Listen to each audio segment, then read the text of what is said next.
খোদ আগরতলা শহরের এসবিআই ব্যাংকে 2.5 লাখ টাকা জমা দিয়ে উধাও সেই টাকা।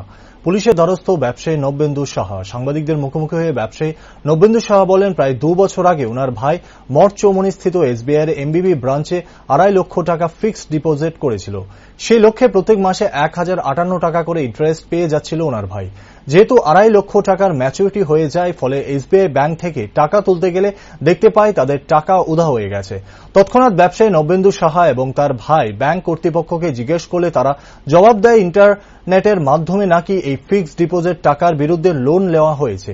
এমনকি ব্যাংকের ম্যানেজারের কাছে গিয়ে জানতে চাইলেও উনিও একই অভিযোগের ভিত্তিতে ওনার জবাবদাহি করেন। বর্তমানে ব্যবসায়ী নবেন্দু সাহা এবং ওনার ভাই মনে প্রশ্ন উঠতে শুরু করেছে, দেশের সবচেয়ে বড় ব্যাংক থেকে কিভাবে টাকা গায়েব হয়ে যায়, যেখানে সমস্ত কাগজপত্র তাদের নিজেদের কাছে রয়েছে, অথচ ব্যাংক কর্তৃপক্ষরা বলছে ইন্টারনেট ব্যাংকিং এর দ্বারা নাকি উক্ত ফিক্সড ডিপোজিট টাকার বিরুদ্ধে লোন নেওয়া হয়। লোন কে নিল, কিভাবে নিল, পরবর্তীতে পুলিশের দ্বারস্থ হয়ে মামলা দায়ের করেন।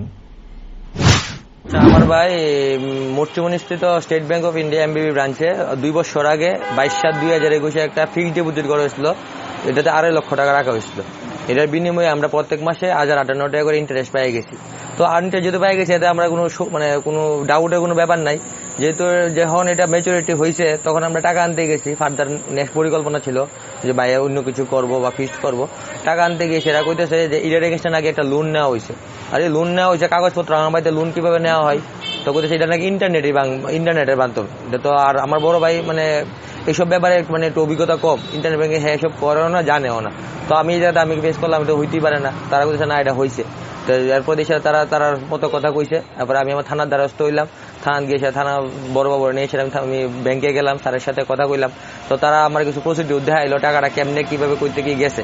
তো আমার একটা কথা এখন জানার বিষয় হইলো, এত কিছু হয়ে যাবে তাহলে আমরা টাকা কই রাখুক, যতটা সবচেয়ে সর্ববৃহৎ bank state bank of India, এনে যদি এরকম হয় তাহলে আমরা আশ্বাসটা কই যাইব। আর এটা হলো কিন্তু সেভিংসে না, ফিক্সডের থেকে টাকাটা নিছে। সেভিংস হলে মনে বুঝিতাম সেভিংসে গেছে। আর ফিক্সডের থেকে যদি আমি লোন নিয়ে টাকাটা আমার সেভিংস অ্যাকাউন্টে আইবো, তারা কি করছে, তারা একটা লোন অ্যাকাউন্ট করে সেটা এটা যে ফ্রড হয়ে গেছে, ফ্রডের অ্যাকাউন্টে টাকা ডাইরেক্ট ট্রান্সফার করে দিছে।